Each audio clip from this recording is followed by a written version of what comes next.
your Rebounds TV with Calvin and Barry. Just two crazy fans of the Sacramento Kings and they sharing their opinion. So be sure that you subscribe. It's for the fans by the fans. Whether you chilling on the couch or wildin' in the stands. For laid back conversations about the Kings, subscribe here. Staying down until we come up thinking this gon' be our year. We're here drinking beer, talking about the Kings. Be sure you subscribe so you can hear that bell ring. Yeah.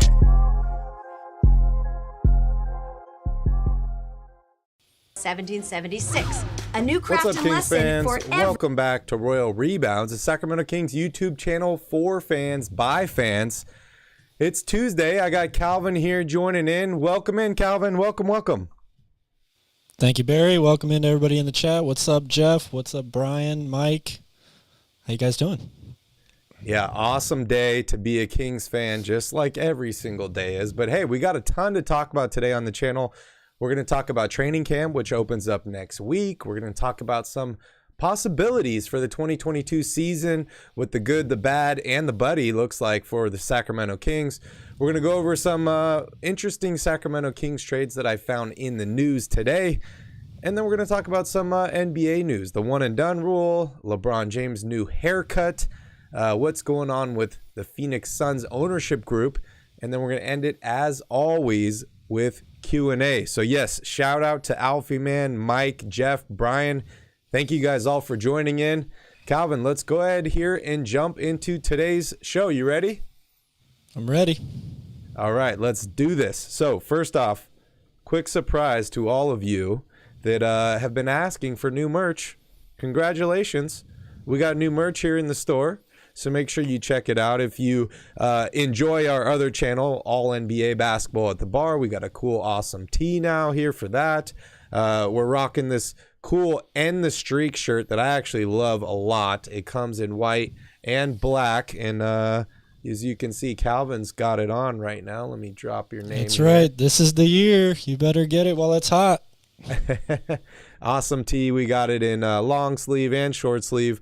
We got the Vinny Squatch tee is still in here, and then a couple other cool new designs. I love this pocketed long sleeve. Really cool. So guys, you've been asking for merch. We got some new merch here in the store. We will be adding more, but the stuff that's in here right now is there for a limited time offer. So if you've been looking for merch, go grab some, just like Mike said he's gonna do.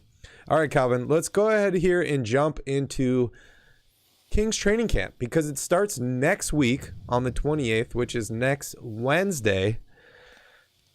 I kind of want to take a look here with the roster. If you guys can't all read this, if you're watching on a mobile device, I'll read all the names here. But basically, this is all 20 names that are currently on the Kings roster heading here into training camp. 20 is the maximum. And then heading into the regular season, you can have 15 players on your roster and two-way players. So that equals 17. So, Calvin, we got to basically eliminate 3 out of this list that we think are not going to make it past training camp.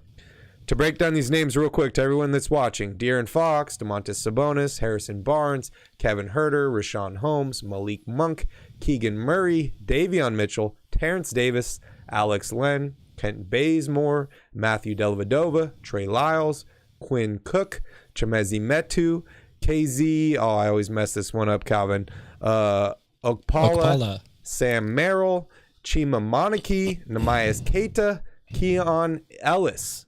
They're really testing me today, Calvin, but give me your thoughts on, obviously, we know who the starting 5 or I want to say we know who like the top 10 guys an idea are of what the on start. this team. Yeah, exactly. So I want to hear your take. Who's making it? Who's not making it? Well, look, I think for the most part, it's fairly easy to kind of assume what's going to happen here, except when you come down to the forward positions. Quinn Cook's already been designated as a two-way guy. So to me, that makes it pretty obvious, at least to start camp, that you're hoping Dellavedova is going to be the third string point guard. And I say hoping not because you're expecting to get obviously big numbers out of him this year, but I think they want a similar type player to what they thought Tristan Thompson could be for them last year, right? The difference is that injuries kind of forced Tristan Thompson into too big of a role maybe, or he wasn't used in the right way. I don't think Dellavedova, they're planning on really playing him that much, but they want that veteran leadership. They want a guy who's going to be there to work people hard in practice, championship experience. And he doesn't benefit at all from being sent to the G League, right? So to me, that makes it pretty self-explanatory that you're going to have him ideally be the third string point guard. After that, I think it gets a little complicated. Sam Merrill, I definitely do not see making the Kings roster. I think there's too much depth at the wing position right now for him to make the final squad. I wouldn't be surprised to see him end up in Stockton. They do, as of right now, have a couple extra roster spots. So even though some of these guys are not going to make the final Sacramento Kings team, there's still a chance that they could end up playing the full year in Stockton, right? Sam Merrill is probably one of those guys for me. And then it becomes a kind of a toss-up, whether it's KZ or Chime. Those two guys I think are going to be battling for one spot. Whether it's a power forward rotation position or a small forward rotation position. Again, the Kings all of a sudden have a pretty decent amount of depth on the wing, and guys that have played in this league for a while. Kent Bazemore being one of them, Trey Lyles being another one. You have to assume that Metu is going to make this roster, I think, at this point, unless something crazy happens. So it's probably going to be Sam Merrill, one of those two, KZ and Chime, and then Keon Ellis, again, maybe is on the outside looking in. I think that it's going to be really tough for these guys who are unproven commodities, even though Mike Brown knows some of them really well from coaching the Nigerian national team. They're going to have to perform very, very well to surpass guys like Kent Bazemore on this list, I think. Yeah, for me, I'm looking at these darker grays. I can scroll down here to the key here, and you can see these are the non-guaranteed contracts, right? So there are people that were signed to a partially guaranteed deal or a fully non-guaranteed deal.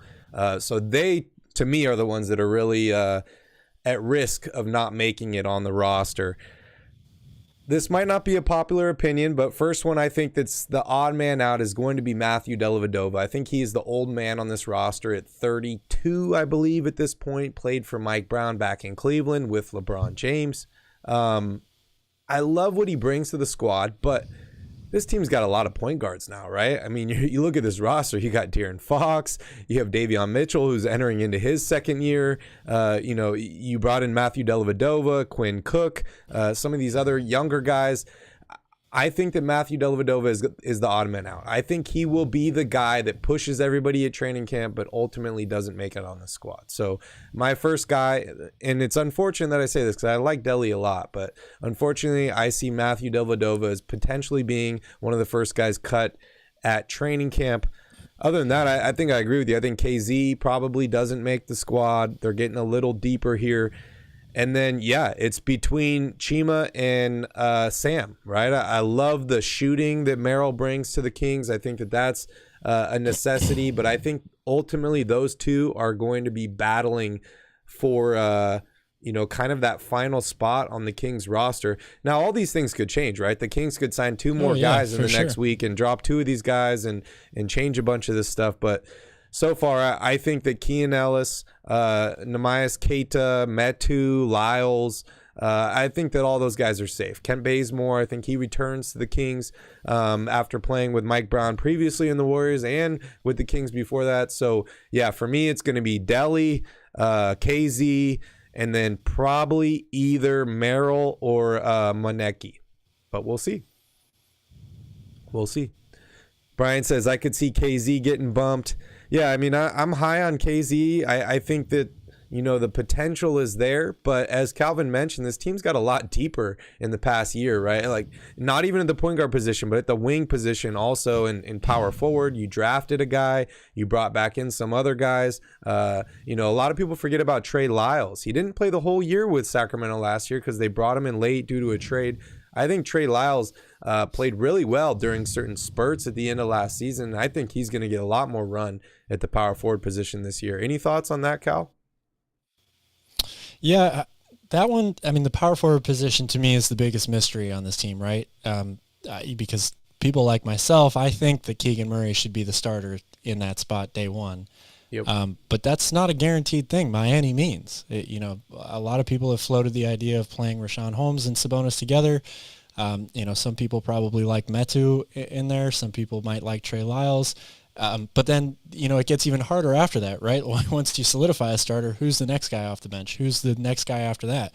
I think that there's going to be a ton of competition in this training camp for those reserve spots on the wing, whether it's 2 guard through all the way through power forward. And that should ultimately benefit the Kings, right? Because we have a pretty good idea of who's going to start or who's going to play big minutes. But you've got guys like Terrence Davis, who did not play a lot last season. He is definitely looking to carve out a decent role on this team for himself, get a bunch of minutes. Where does he fit in? Is he a 2 guard? Is he a 3 guard? And that, of course, has the ripple effect on down the line for everybody else. So there's going to be a bunch of guys at this training camp that are competing really, really hard for a roster spot or for a bigger role on the team. And that should make the whole team better, I think. Yeah, I couldn't agree more. And as Alfie Man is saying here in the chat, I like Keita a lot. I think Keita could jump into this, into this rotation for sure. But yeah, I mean, you look at the roster now. You got Trey Lyles, Harrison Barnes can play minutes at the 4. Sabonis can play the 4. You got what's happening with Rashawn Holmes. What's he gonna do?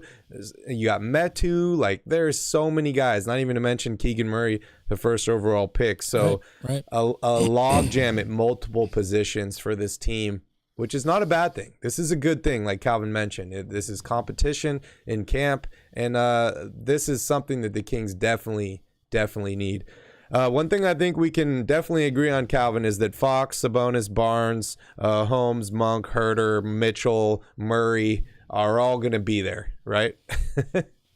Yes. I would include Terrence Davis in that too. I think something pretty crazy would have to happen for him not to make the roster at all. Yeah, good point. And I'm interested to see how he comes back from that wrist injury, because he was definitely a spark plug for the Sacramento Kings at points last season. Okay, let's go ahead here and jump into the next topic, and let's explore the possibilities of the 2022-2023 season. Now, I want to kind of go with best case, worst case, and maybe right down the middle, what happens with Fox, Sabonis, Barnes, the Kings draft picks, and maybe the Kings as a whole. First off, we'll follow your shirt, Calvin. This is ending the streak. So if the Kings end the streak and they make the playoffs this season, what does this mean for the team as a whole? Well, it means that they performed very well. In a lot of people's minds, they outperformed what they were expected to do, right? If this team actually makes the playoffs. I think if they do, you're pretty much guaranteeing that at least one of Fox and Sabonis are all-stars. Very possible that both of them make the all-star team if this team ends up making the playoffs. And, obviously it's a huge party in Sacramento. Yeah. I mean, this is a fun possibility to think about, but it's hard to really make it feel realistic, right? Because it's been so long since the Kings have made the playoffs. But if they do make the playoffs this season, I think I agree with you. That means Fox, potentially Sabonis, both make the all-star team. I think that Barnes re-signs with the Sacramento Kings. We know that he's entering the last year of his deal. And then I think that puts the Kings kind of in a buyer's mode. They have been in buyers the past 2 seasons, but I think this makes them an even more aggressive buyer. More of an right? accelerated process, yeah. Yeah, you say, okay, well, we found our coach now. We got our 2 star players in Fox and Sabonis. What we've been building around them is clearly working since we made the playoffs. Now, what can we do to bring them to the next level? Now, this is where I think it gets tricky, right? Because then you're looking at guys like Rashawn Holmes, whether he was able to rebuild his value this season, if he was an integral part in helping them make the playoffs. Do you bring him back? Do you end up trying to flip him and maybe a pick for somebody else? And then the most interesting or intriguing guy for me is what happens to Davion Mitchell, right? Does he become a starter? Is he starting next to Fox? Or do you say, okay, well, clearly Fox is our point guard for now and the foreseeable future. Should we trade Davion Mitchell to help, bolster the 2 guard or maybe the 3 spot? But I definitely think if the Kings are winning this season, whether it's the playoffs or the play-in, it will shift them into being really aggressive buyers and wanting to improve upon what they've done this year as well. All right, Calvin, let's talk about option number 2. Let's say the Kings make the play. Real quick, can I say one thing before we move on? I disagree with you on one thing here in your best case scenario. Whether the Kings make the playoffs or not, I don't see Harrison Barnes returning to this team next year. I think we already talked a lot about how deep this team is, especially at the wing position. Barnes is still a very solid player, but he's getting older. He might not match the timeline for the rest of these guys. Maybe they do end up going big in on somebody else. Maybe it's a power forward. You can move Keegan Murray into small forward. I just think Harrison Barnes is probably on the outside looking in here no matter what happens. I think this is going to be his final run. Interesting. Wow. Okay. I think that he stays if they make the playoffs. I just do. I mean, he already re-signed once. They brought him in on a 1-year deal from the Mavericks. He stayed with the Kings. We saw during 2020 when he was going to grow the beard and not shave it until he made the playoffs. I think he is a driving factor and a driving force in this locker room. And I think that the Kings have to re-sign him if they make the playoffs. But that's just my thought. We will see what happens. I just think that, like you said, they're probably going to try to go bigger. They're on to something, right? They finally made the playoffs. They've got this young guy in Keegan Murray who has a lot of the same skill set as a Harrison Barnes, can easily move into that position, save the money that you would use to re-sign Harrison Barnes and spend it on somebody else. Yeah, that is possible. So let's move here into option number 2 or scenario 2, and that's the Kings make the play-in but miss the playoffs. Now, for me, this situation is where Harrison Barnes probably doesn't stay with the Kings. I think that he would return if they make the playoffs, but either of these other 2 options, either they make the play-in and they lose, or they miss the play-in, I think HB is on his way out, whether it's a sign and trade to another team or they just kind of let him go. But what are your thoughts on if the Kings make the play-in, but then they lose in the play-in? Well, this one is tough, right? Because if you make the play-in, that's still technically an improvement from what you've done over the past, however many years. So I do think that there will still be tinkering with the roster. Like I said, I don't see Harrison Barnes coming back either way. I don't see the Kings moving on from him before the trade deadline. I think he's either a piece that's moved at the trade deadline, or they keep him to try and make a push for the playoffs. Maybe they get in, maybe they don't, and then he will not be back with the team next year. But outside of that, you've got some maybe big questions to answer, and I think the biggest one is what you talked about earlier with Davion Mitchell. If this team doesn't quite get over the hump this time around, but Davion has a really good season and Fox has a good year, maybe it's not as good of a year as people would have hoped, that becomes a problematic thing, I think, for Monty McNair. He's really going to have some sleepless nights maybe thinking, what is the right direction to take with this team? Obviously it's just going to depend on how the season plays out and what these guys perform at, what type of level. What do they do with Rashawn Holmes? Do they decide to keep him with the team, maybe try to make him a full-time starter if he isn't already? Do they move on from him? Because all we've heard in the offseason is that there's a good possibility he wouldn't be back this season with the Kings. So, I think they have a lot of questions to answer for sure. Yeah, I mean, if the Kings make the play-in, but they don't make the playoffs, that's kind of like a little teaser for the Kings fans, right? It's like, well, they did enough to get here, but not enough to quite make it. It's almost like we got to run it back and try again because we made some progress, even though the play-in is not this like amazing place that everyone wants to be at.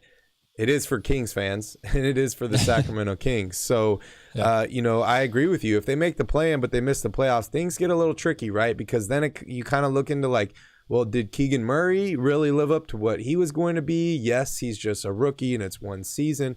but did you see some things you liked from him? Did he end up getting injured and miss the season? Or was he just looking like a complete rookie out there the whole year?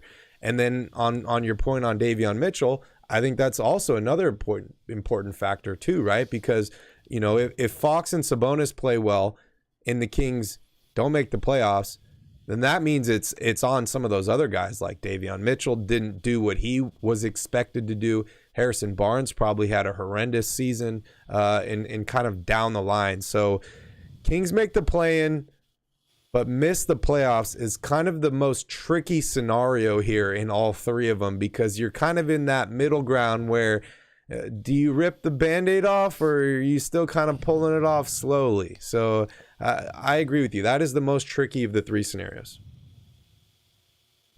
What are you thinking about miss playoffs? Because I got a little bit of a rant here that I'm going to try and narrow down. You're saying miss the play-in as well. Oh, yeah. Third scenario. Yeah. Miss play-in, miss playoffs. Kings suck. Bottom of the West. What happens, Calvin? Break it trouble. to me lightly. big problems. If the Kings are not able to make at least the 10th seed this year, there's going to be a price to pay. I don't know who. The problem is I don't know who pays the price. What is it? Monty McNair? Is it? I doubt it would be Mike Brown. I have to assume as of right now they're going to give him more than one season opportunity here. But I think a lot of, judging from just the entire time that we've done this show, judging from people's opinions of De'Aaron Fox, I think if the Kings miss the playoffs, everyone is going to want De'Aaron Fox out of Sacramento. Not everyone, that's obviously an exaggeration, but I think a lot of the blame is going to fall on his shoulders. A guy that has given you little glimpses of, holy cow, this guy could be one of the best guards in the league and could be, the driving force that brings this team back to, I'll say, the promised land, which normally means a title, but in this case, we'll just call it the playoffs, right? So it's going to be, he's going to shoulder a lot of the blame, I think, if they miss the play-in altogether. Yeah. I mean, if they miss the play-in, they miss the playoffs. This is the absolute worst case scenario for the Sacramento Kings. Bearing any major injury to Fox, Sabonis, or one of these like key role players, I think that you're right. A lot of it is going to fall on the shoulders of De'Aaron Fox. Not so much Monty, although if he hasn't signed a contract extension by then, it could definitely affect him. But yeah, guys like Mike Brown, it's their first season here. What can you really expect to do with one season? But Fox is the max guy, right? He is your star player, and he has been here the longest out of any of these guys. So the responsibility ultimately falls on De'Aaron Fox. And not that that's Fox's fault per se, but management clearly chose him over Tyrese Halliburton in trading him, re-signing him. So a lot of this does fall on him. For me, obviously, if they miss, Harrison Barnes is gone, right? Whether it's a sign and trade or they just flat out let him go, Harrison Barnes is not on this roster next year. The tricky one for me is Domantas Sabonis, right? Because as you can see here, he's signed for 2 more years. Well, this includes this coming season. So if they miss the playoffs and the play-in next season, they're basically like, okay, Sabonis is on a 1-year contract now. What are we doing? Could we risk losing him for nothing? Do we cut the cord here and we trade him and try and jumpstart this rebuild? Or do you say, okay, well, they've only played a season and a half together. We need to give Fox and Sabonis more time. It's kind of a gamble there. It is. It is. And what's going on in his head at that point? If they miss the play-in tournament altogether, with a full healthy season of him and De'Aaron Fox, Keegan Murray probably will have a down year if that's the case. A lot of people will be thinking that they reached too high on him. Does Sabonis even want to resign with Sacramento at that point? That's, I think, something that you can't answer until you're in that situation. Yeah, Callum, I think De'Aaron Fox would be a max player in New York. They've been having issues bringing in any players. And we know just a few years ago they tried to trade the unicorn for De'Aaron Fox. So if that had happened, I would have expected De'Aaron Fox to probably be in a max contract in New York. But he's here in Sacramento, and I'm happy to have him. But I'm just going to throw this out there, Calvin. If the Kings do not make the play-in this season, they do not make the play-in, I'm blowing the entire thing up. I'm trading everybody on this roster that I can get equal or similar value to. Now that's Sabonis. Try and trade Barnes, Herter, Holmes. I'm probably going to trade everybody on this roster that's not named Davion Mitchell or Keegan Murray. Unless, I saw something from either of those two guys this season to where I'm like, okay, this is not our guy. I'm not positive in how he's going to progress, which I think is very unlikely because, we did a lot of work scouting these guys and the Kings were pretty sold. Both of these guys were guys that they were kind of sold on in the draft that they wanted to bring in for this culture. But Calvin, if they don't make the play-in this year, even though the Kings have a really, really tough schedule, they play in a tough conference, a tough division, I see a lot of trades happening. I really do. Yeah, I can't really disagree with that. And I wouldn't be mad about it either. I would not be mad at Monte McNair. He's put this roster together. Yes, a lot falls on him, but ultimately it's the players that win basketball games, right? They have to compete and they have to do their best on the court. Now, it's tough talking about this situation because I do not wish for this. I think the Kings will make the play-in. I think the Kings will make the playoffs this year. Maybe that's me just being positive because I'm a Kings fan and I want them to do well. But yeah, fifth seed, right, Barry? Yeah, fifth seed. But if they miss the play-in, I almost want to start from scratch. I'm keeping Murray and Mitchell and everybody else is getting shipped out. I don't care.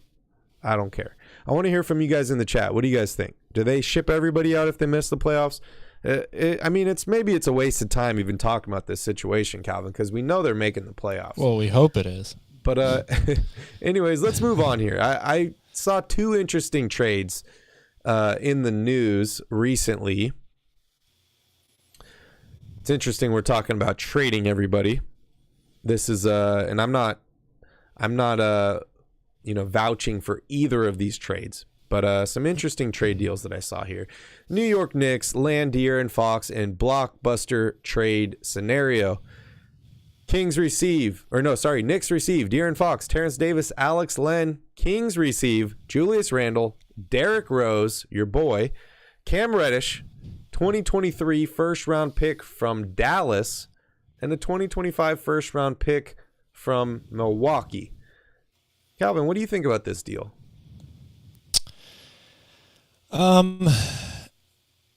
Look, as of right now, I'm not doing this deal.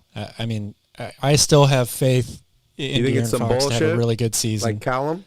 Well, I don't think the whole thing is bullshit for a couple of reasons. I think that if De'Aaron Fox were to not play as well as everybody hoped he would this year, and Davion Mitchell continues to improve and looks really, really good, you can actually make some sort of argument towards doing this, right? Because then Mitchell becomes your starting point guard.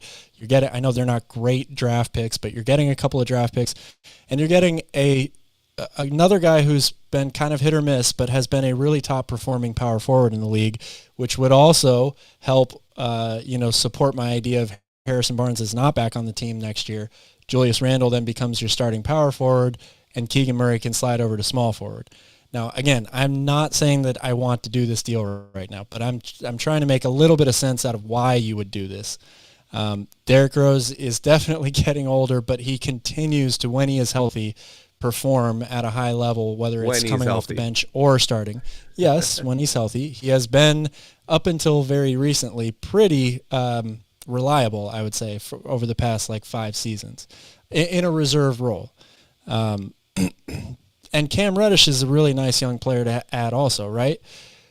But I think there's just way too much, I like this, but I don't like it a lot for this deal. Yeah, I think this deal's trash, ultimately. Julius Randle's the only person I'm actually interested in this deal. I like Derrick Rose, but he's old, does not fit the timeline, cannot shoot the three very well. Cam Reddish, I used to be high on Cam. I had Skip on the other day, a couple weeks ago when you were gone, and we were talking about Cam Reddish, and we kind of were diving in to some of the character issues that he has, and I just don't feel like he's going to be a good fit for Sacramento, especially if we're trading De'Aaron Fox, because that means that the team's not winning basketball games. So Cam Reddish is kind of off my list at this point.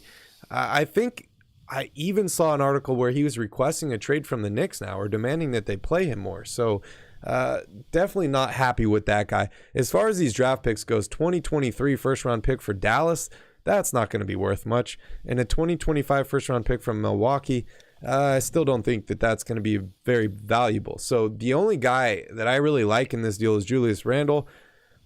I am not entertaining this trade. However, I got to go back to what we were just talking about. If the Kings miss the play-in tournament this season, I could see a trade for De'Aaron Fox happening, but I think it's going to be more centered around young players and draft picks. The asking price will be higher than this, though. Yeah, I think it'll be young players and draft picks. Fox for Randall and some of these other guys seems kind of like a lateral move, which I don't understand why you would make a lateral move at this point, because you're either winning basketball games with Fox or you're not, and you want to get better. But I get what you're saying. You're trying to make the pieces fit a little bit better, and I think for you, I'm not doing this deal at the end of the day. Yeah. But this deal is obviously all centered around how does De'Aaron Fox play this season, right? Like nobody's making this deal right now before the season starts. So This would be a mid-season or off-season trade next year, I think. And I think the only way anybody would do this deal is if Davion Mitchell is an all-star, right? Well, maybe not an all-star, but he's got to give you signs that think that that's what he's going to be. All right, let's talk about trade number 2. This one might be a little bit more realistic. The LA Lakers, they've been making moves all over the place, man. They just signed Dennis Schroeder, traded for Pat Beverly. In this deal, they land Richaun Holmes for... Oh, this is a three-way deal. Sorry, three-way deal between the Jazz, Lakers, Kings. Kings receive Bojan Bogdanovic. We get another Bogdanovic. And Jordan Clarkson. Lakers receive Harrison Barnes, Richaun Holmes, Rudy Gay. And the Jazz receive Russell Westbrook and a 2029 first-round pick from the Lakers. Calvin, give me your thoughts on this deal. I don't like this deal overall. I mean, Bogdanovic and Clarkson are good players. They're nice to add to your depth. And if you're moving on from Harrison Barnes, I assume you would end, if you actually did this deal, that you would start Bogdanovic at the 3. He's a great three-point shooter. He could definitely help on offense with what the Kings want to do. He's a horrible defender, though, especially on the perimeter. I do not like that, especially considering we're trading maybe 2 of the better defenders on this team overall in Barnes and Holmes, given their total package, the fact that they can guard multiple positions. They're not the fastest, quickest footed people out there, but I can definitely rely on them more than I would Bojan Bogdanovic. So I don't like this deal very much if I'm the Kings. They already have a log jam, like we mentioned, at the 2 guard and the wing positions. So it's going to be a no, I think, for me. Yeah, great point. This deal was obviously put together by a Lakers fan because the Jazz are getting absolutely screwed in this deal, right? You get Russell Westbrook in a first-round draft pick that's 20 years from now. I do not see any reason for the Utah Jazz to do this deal. However, I did post the deal that I did like for the Lakers on Basketball at the Bar a couple days ago, where the Lakers basically acquire Jordan Clarkson and Bogdanovic, potentially Mike Conley, for Russell Westbrook and 2 first-round picks. This deal seems like a little bit of a stretch for me, and honestly, if I'm the Lakers, I would rather have Clarkson and Bogdanovic and maybe another guy instead of Barnes and Holmes and Rudy Gay. LeBron needs shooters, man. He really needs shooters. Yes. As for the Kings, I agree with that. I agree with you completely. No, I do not see a reason for the Kings to do this deal. Unfortunately, I do not. I think that this straps them cap-wise. It doesn't really improve the roster much this season. And, yeah, I know a lot of Kings fans are high on Jordan Clarkson. I like Clarkson too, but Harrison Barnes with Sean Holmes, I think you could get a little bit more for those two guys. Well, they already went out and got a more efficient Jordan Clarkson this offseason, Malik Monk. So, yeah, very true. Very, very true. All right. I want to talk about the one and done rule here in a little bit, but real quick, I want to hear your thoughts on the Lakers bringing in Dennis. You call him Schroeder or Schroeder? Which one? Because I've heard both. I don't know. I've heard Schroeder more than I've heard Schroeder, but who knows? So, like, for I'll me, have to ask Dennis. You remember, like, a few years ago, it seemed like the Knicks were just acquiring power forwards. They were just, like, signing. What was it, last year or 2 years ago? They just, like, kept signing power forwards. You're like, okay, you already have 4 power forwards. You signed 2 more power forwards. The Lakers are just signing point guards at this point, right? Like, you're just going to keep signing point guards, trading for point guards? What the hell? I don't know what the Lakers are doing. I really don't. I mean, I think Dennis Schroeder deserves to be on an NBA team? Is he good enough? Yes, absolutely, I do. I think you could probably overpay for him pretty easily, but $2.6 million for a year sounds pretty reasonable to me, especially after the Eurobasket tournament that he just had. He played really, really well. He's not a lockdown defender, but he's very quick. He's a good offensive player. I think he can help a team that's trying to play up tempo. What's crazy about this is that he turned down last year a 4-year, $84 million contract with the Lakers.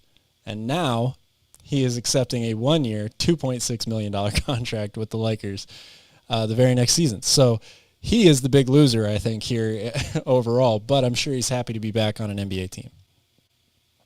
Yeah, that's pretty crazy. I totally forgot, and Callum brought this up. You remember this? Oh, yeah, that's right. I do remember that. Dennis the Menace, dude. Rocking a Celtics tattoo, just signed with the Lakers. Larry Looking Bird's good. rolling over in his grave if he could.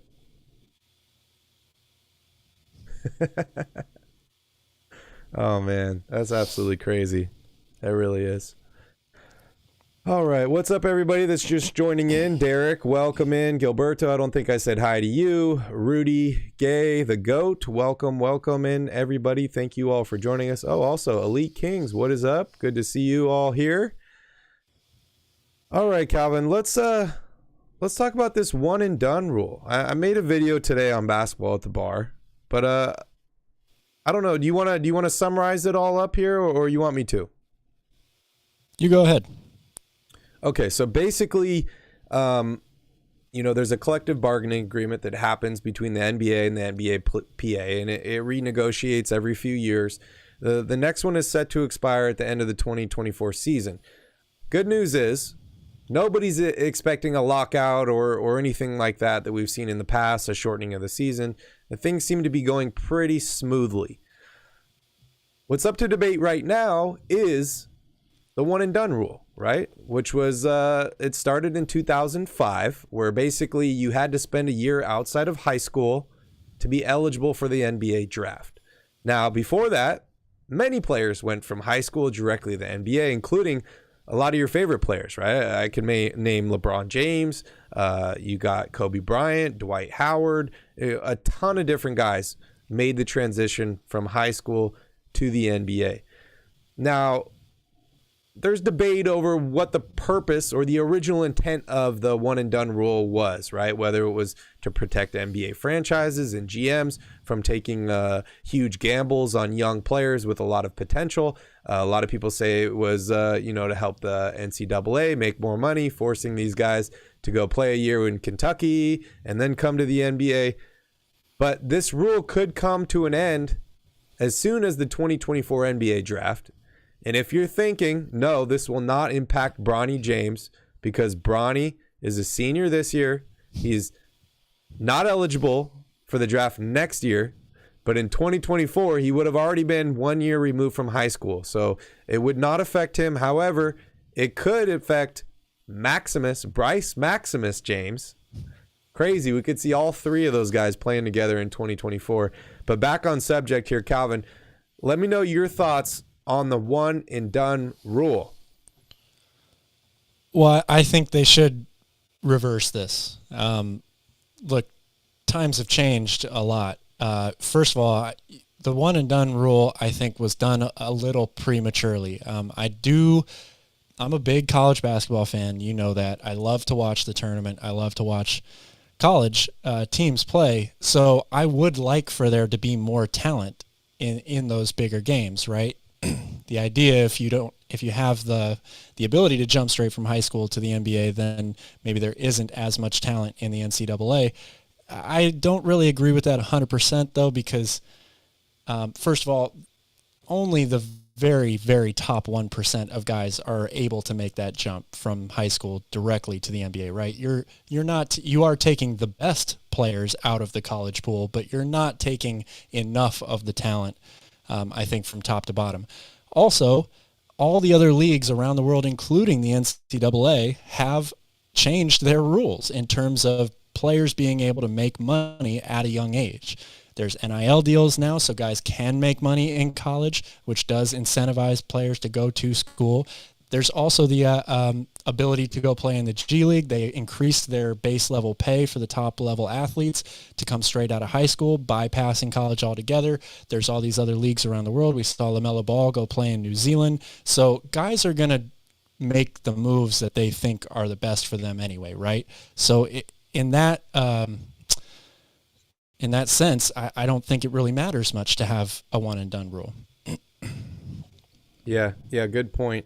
In this article, they talk about a few things. One of them is, whether this could potentially diminish the NBA product by opening the door to younger players that aren't potentially ready but are drafted based on potential.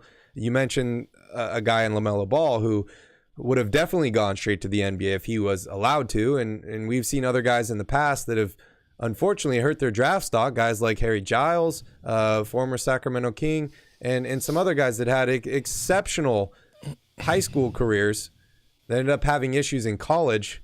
I'm seeing comments here on Imoni Bates, and we could talk about that here in a little bit. Yeah, because that's someone whose draft stock has fallen incredibly yes, low. But not because of the one and done rule.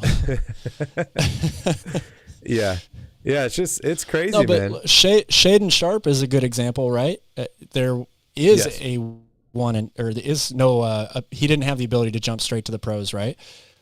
Goes to college, doesn't play the entire year, still ends up being a top 10 draft pick, basically because NBA scouts got to see him play in I think it's the Peach Jam Fest or whatever, where they get the top high school prospects in the nation to play every year. So he's a guy that benefited from it even with the one and done rule in place. So I think the rest of the world has moved past this at this point, and I don't see really a need to keep this rule lingering around any longer. There you go. You heard it. Scrap it. Let's scrap the rule. Let's get rid of it. Gilberto, what ESPN list were you talking about? I'm not sure what you're talking about, but let's scrap the rule. It's over. One and done. Gone. All right. Next up on the news, Calvin. Bald Bron is here. He's here. LeBron James shocks the world posting this photo today. Calvin, is this real? And what's going on here? Well, what's going on here is that he shaved his head. Allegedly. Ooh, Ledome. I like that. I like that name there, allegedly. Callum. Yeah, I mean, who knows? Maybe this is a doctored picture or something. Somebody's going to be trying to mess with us. But if he is actually Ledome and Bald Bron, the rest of the league better look out, right? Because we all know what happened when Jordan and Kobe went to the bald head. It was game over. So interesting to see. Finally lost the battle, man. What he looks like out there. Yeah. He finally lost the battle. Calvin, this is going to be us in a few years, man. Yeah, I would be scared, Gilberto. He's only the best player in the league, has been for 19 years.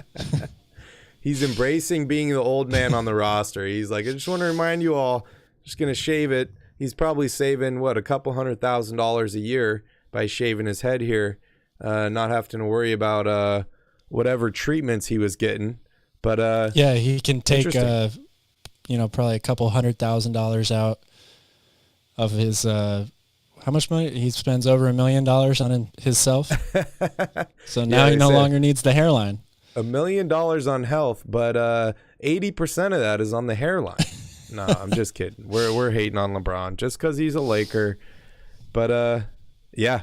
All right, let's touch on the very last subject of the day. He does kind of look like Kimbo Slice. He does look like Kimbo Slice. And then we'll jump here into questions. So if you guys got questions, go ahead and post them here in the chat. I see them coming in. We'll go over all of them. Just go ahead and post them, and we'll jump into that next. All right, Calvin. In other news, Draymond Green, and I saw your video about this. If you guys are curious about this situation, go check out Calvin's video on this this Robert Sarver Suns situation. It's posted on Basketball at the Bar. But Draymond Green says the NBA owners should vote whether Robert Sarver should be out as the Phoenix Suns owner.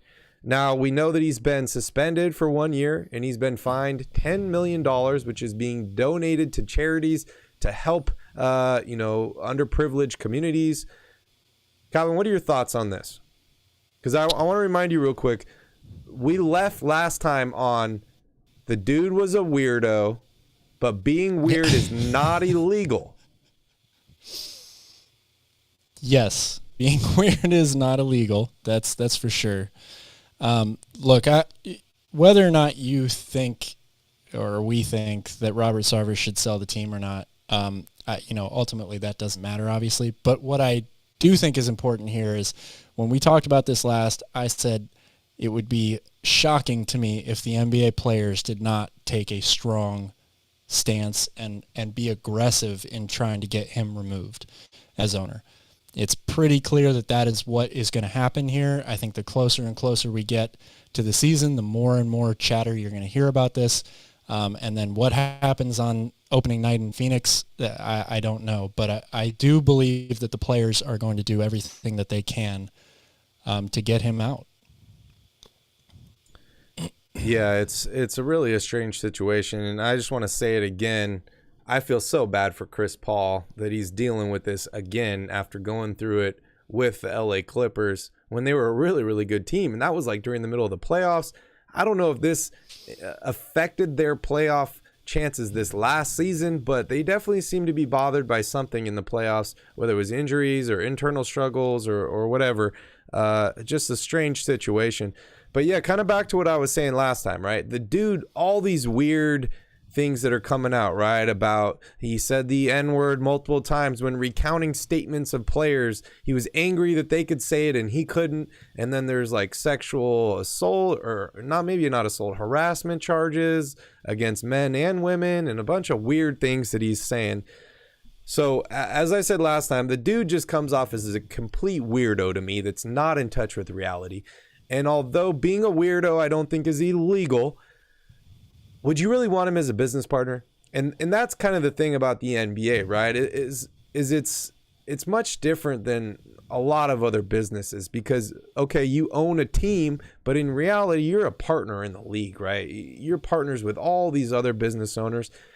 And I agree 100% with Draymond Green here. I think that if the owners want to like kind of uphold, a code of conduct that all the owners need to follow to make their business look well, I think that they should have the right to do that. And if they don't think that he is making their league look good, I think they should be able to vote him out for sure. Now, they shouldn't take the team away from him and not give him anything, but I think they should be allowed to force him to sell the team and he should be out. But I'm just going to go with what I said last time. Whatever happens, I think at a very minimum, the dude should be banned from the NBA for life. Like, whether you own the team or not, like, you should not be in that building ever again. Yeah, but I don't see how you can have a situation where you're banned from the NBA for life, but yet you still own the team. That just doesn't make any sense to me. I mean, there's a lot of people that own businesses, Calvin, that never set foot in them, never are involved in them. That is true. To me, a basketball team is a little bit different. I don't know. It is. And one thing I was listening to on ESPN is, maybe James Jones is kind of at a weird spot here. Being the GM of the team is like, do you have the authority to go out and spend money? Because the guy that's supposed to give you the approval is not really involved now. So yeah, it is a very, very weird situation. But I hope they get it figured out for the players' sake. Definitely don't need people like this in the NBA. That's for sure. All right. Any last thoughts there, Calvin? I'm going to jump here into questions and start reading everything, but feel free if you have any other thoughts. You mean on Robert Sarver specifically? Anything we discussed today. I think we had a pretty solid discussion. The Robert Sarver one is tough, right? Like, I mean, you either think that what he did was wrong or you don't. And like you said, it's not illegal necessarily, the things that he said, the things that he did. I know if all of those things are true in this report, I certainly wouldn't like working for this guy. I can definitely say that myself. I think a lot of people would feel pretty uncomfortable, but it's a very tough situation. Anything that's racially charged is obviously very hard to deal with, to try and determine what's right, what's wrong, how much of an infraction saying the N-word is in these particular circumstances. And the face of the league is the players, and the players are predominantly black, right? So it just adds a level of uncomfortableness and tension to this whole thing, I think. It is definitely not what the NBA wanted to start this season with. Yeah, not at all. And I see some comments here about Anthony Edwards. This was just the next article that popped up. But NBA fines Timberwolves star Anthony Edwards $40,000 for anti-gay comments on social media. No idea what he said, nor do I really care. Just get it together, guys. What are you guys doing, man? What are you guys doing? I have seen the video that he posted. I believe it was on Instagram. It's either Instagram or Twitter. He's in a car. They're driving by a group of guys outside of some building who are colorfully dressed, and he refers to them as a group of queer mother effers. That's what he said. He apologized for it on Twitter, and then the NBA fined him, of course, after that. I feel like don't these guys go through like a class or something when they first get in the NBA, that it's like, hey, just so you know, you are what you say matters. What you do matters now a lot more than it did a year or 2 years ago. You got to be careful about this stuff. And posting on social media, man, people post so much dumb stuff on social media. Yeah. It's like people don't even need to tell on you anymore because you tell on yourself. But just people need to grow up, man. People need to grow up. It's hard. He's a 21-year-old kid. We've all said stuff that we didn't truly mean, or that was, crossing the line a little bit when we were young, dumb kids, trying to get a laugh out of somebody. I'm not saying that it's right or anything like that, but it's a tough, again, a tough situation, right? You want to make sure that he realizes he's not just any player in the NBA. He's a pretty big deal now, and people definitely are looking up to him. So he's got to be on better behavior, I think, overall. But at the same time, he's still a kid, man. It's hard. That's true. That is very true. Very true. What's up, Fred? Good to see you here. We are on Q&A. So we discussed the 2022-2023 season, some training camp stuff, some Kings trades, the one and done rule, LeBron James's new haircut. So if you have any interest in any of that stuff, just go ahead and rewind to the beginning and you can watch it all either now or later. So Mike says, bring in Carmelo. I assume he's talking about the Kings here. Calvin, any thoughts on maybe cutting one of these other guys and bringing Carmelo to the Sacramento Kings? No. I would love just to have a say Carmelo that's pretty Kings jersey, easy for man. me. Yeah. And I think I can say this because I know Mike pretty well. I believe that this was a joke. I don't think he's really serious about this. But, yeah, I would not. I don't think there's any reason for the Kings to sign Carmelo. I think Carmelo and Dwight are going to end up back with the Lakers once they trade Westbrook. But we will see. We will see what happens. Callum says, as a 20-year-old Kings fan who's never seen playoff ball, this season definitely seems more structured, and I think we can beat Dallas in the season series and slide in between 6 and 8. I love that, Callum, and I'm sure Mike agrees with you. The Mavericks have gotten much worse this upcoming season, and the Kings are a much better basketball team. So I see no reason why the Kings do not probably sweep them this year, huh, Calvin? Sweep the Mavericks. Yeah. I was using my sarcastic voice. Oh, okay, good. All right. I'm not ready to make that statement. I hope it happens, though. I would love for that to happen. Davion is our Marcus Smart. That's what I've been saying. That's what I've been saying. That's a good take, Gilberto. Yep. You've been listening. I love it. All right. Yeah, I think HB will start. That seems like a lock for me. What is this? I agree. Braun, Westbrook, Melo, Harden. I'm not sure where you're going I think with that was one, Alfie, in regards to having a number one guy. There was a comment in there saying the Kings still don't have a number one player. Okay, I could see that. I'll skip forward a little bit more. We got to get to these more during the show. But let's see if we got any more questions here. Do y'all think that Shai Gilgeous-Alexander is better than De'Aaron Fox? Good question, Gilberto. And Calvin, I'm gonna let you take this one first. Yes, I believe he is. Yeah, I think he's a more well-rounded player right now. He obviously has a bunch of size advantages in this matchup. SGA is one of my favorite players in the league right now, I would say, overall. I think the dude is the truth, and people probably don't pay enough attention to him because he plays in Oklahoma City. This is so hard for me to say, man. It really is, because I'm a Kings fan and I'm so biased. But I like SGA a lot. I like Fox a lot.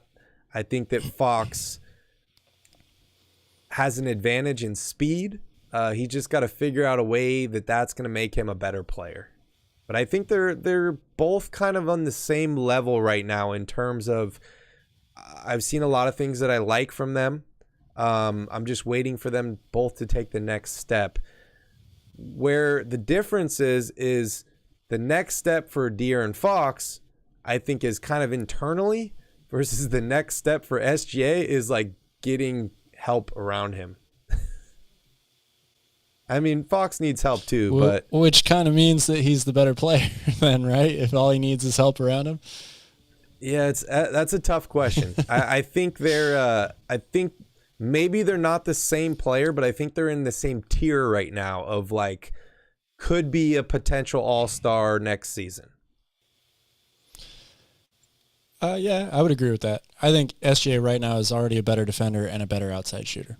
So he's the better player to me as of right now. Well, obviously you haven't been watching De'Aaron Fox's off-season workouts, man. He's been stroking the three ball. I watched his off-season workouts all last off-season. He hit nothing but net every single time.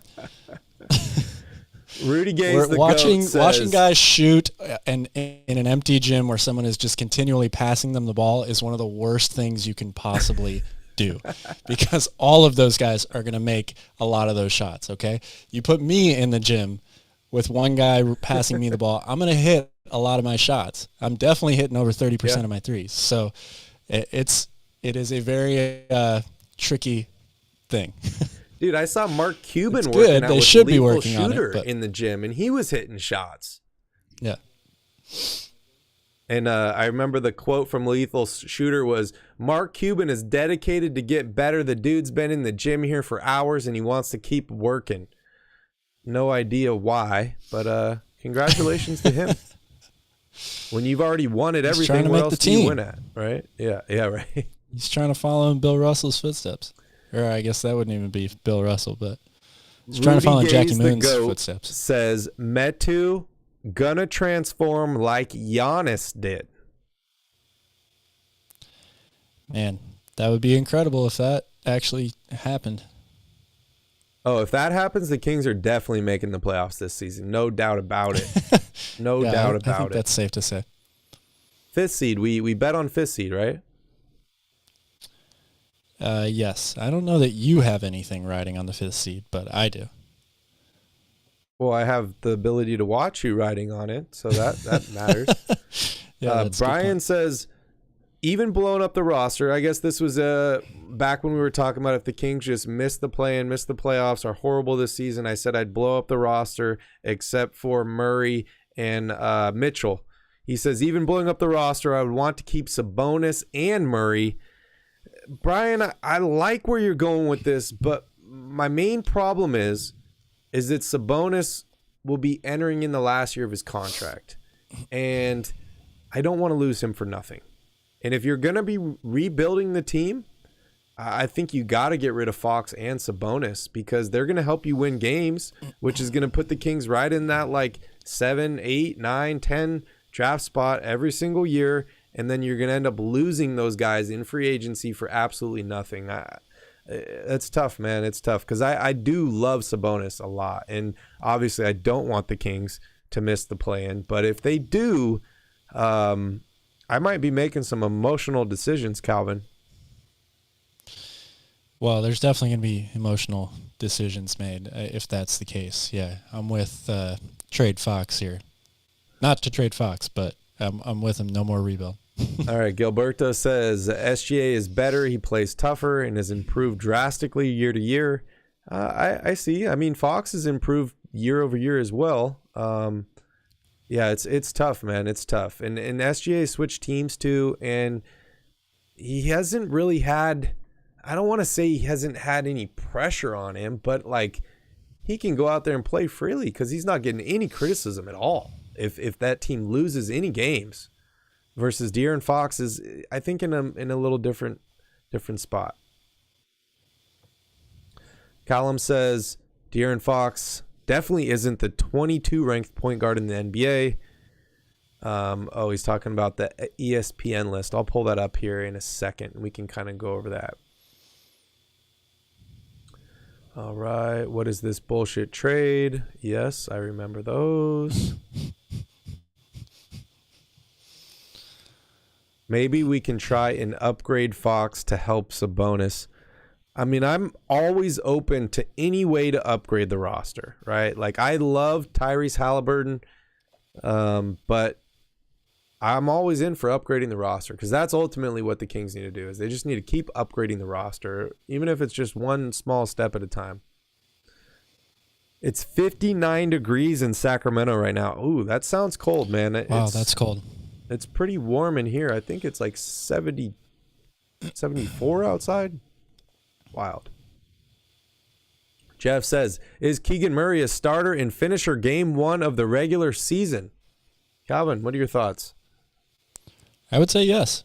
I mean, I don't think that he's going to be the guy that they run too many plays for at the end of the game, but if the opportunity presents itself, he is fully capable, and I think he is more than willing to take a big-time shot like that at the end. And you already know I think he's a starter. So, yeah. All righty. I think he's a starter game 1. I don't know if he finishes game 1 in the regular season, but I will be there to find out. Wendell Carter, is he still on his rookie deal, Calvin? You should know that. No, you guys. He is not on his rookie deal anymore. Okay. Magic paid him. I forget what kind of contract they gave him, but they paid him.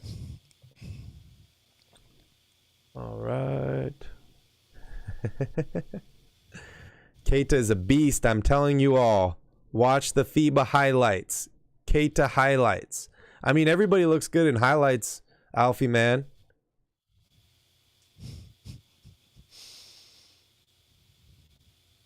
His Larry Bird. 4 years, $52 million, Wendell Carter. Yeah, that was a bad Larry Bird joke. Larry Bird is still alive. I was hoping Calvin was going to pick up on that, but I was referring to the Dan Le Batard rant back when the Heat were facing the Pacers in the playoffs, and he had a photo of Larry Bird, and he goes, "Who's wearing Larry Bird's skin?" Oh, yeah. Because Larry Bird looked dead. Best rant of all time right there. No offense to Grant, but he doesn't hold a candle to that one. Alex, what is up? All right, 2 says, Kings losing streak over or under 7 games, Calvin? Oh, man. I mean, I want to go under, but their first, 15, 18 games is pretty rough. So if they don't get off to a good start, it could easily go over 7 games. That's a tough one. Yeah, I say under. I'm being positive. Under. Amoni Bates is a bum. Calvin, did you figure out the rest of that story about him getting caught? Like, he was borrowing a car. I don't know whose car it was, but he was borrowing a car. Got pulled over. They found a gun hidden in the car with, like, the numbers scraped off of it, which apparently is another felony or something. Did you read the whole story? I have not really paid that much attention to it. After you told me the first few details, it's an unfortunate situation for him. I'm just going to kind of wait until maybe all the details come out. JN, what is up? It's good to see you here. Calvin, do you still want Ben Simmons? No. I think this I got to see him play a game, man. I mean, when is the guy going to play a game again? That's true. This must be in response to us discussing LeBron spending $1 million on his body and now him saving money. You pay thousands on haircuts. I do now. Yep. Calvin's saving money, dude. He's saving money on haircuts, money, going strong, and spending it all on shampoo. And I'm saving on shampoo, right. but spending it all on haircuts. So what do they say? If you do, you don't, and you don't, you do, or something? Damned if you do, damned if you don't. There you go. I totally screwed that up. LeBron is Photoshop. Oh man, no Ben Simmons, dude. Trade Fox. Change your username, dude. Change your username. I'm gonna fast forward a little bit here, Barry. Fred, Barry is gonna be there for opening night. I unfortunately am not. I am unable to get it off of work. However, I'm still hoping to be at one of the first week to week and a half games of the season. Might be the Warriors game on the 23rd, might be the Charlotte game on Halloween. I'm not 100% sure yet, but I'll keep you posted. I'll hit you up on Instagram and let you know when I'm going to be there. Dude, the Halloween game, oh man, I want to go to that game too, but Halloween here is so much fun, dude. We might not even be able to do a podcast after Halloween because the streets open again, Calvin. The bars are going to be open. It's going to be fun, dude. Have you decided on your Halloween costume? I have not yet. I know I'm kind of a little bit running out of time, especially when you have to ship something to Hawaii. But have you decided on yours? I mean, I was thinking we could be Deuce and Mo. I could be Mo and... Or no, you're Mo now because you got long hair. I guess I'm going to have to be Mo because I have long hair, huh? I could be Deuce or I don't know, man. I love Halloween, though.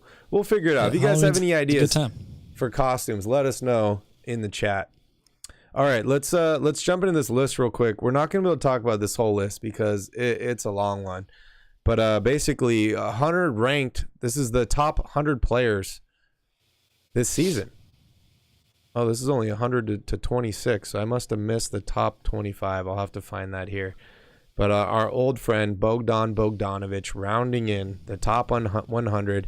You got Grant Williams in here, Mitchell Robinson, Kevin Love, Seth Curry. Oh, dude. Keegan Murray, 95th best player. You agree with that, Calvin? I mean, you're like, how the hell do I know? Look, I don't know how you actually come up with a ranking like this. Some of these players are way too similar. They mean more to their specific team than other guys. Like, it's pretty impossible to say this guy is for sure the 100th best player in the NBA. I think you have to group everybody into tiers pretty much. Hold on, I'm trying to skip ahead here a little bit because there's a lot of players, dude. We could have a whole freaking episode just going over these players, dude. Where is the top 25? Oh, here we go. Top 5. You ready for this? We'll just go over this top 5 real quick. The number 1 best player, Calvin, according to ESPN. Any guesses? Giannis.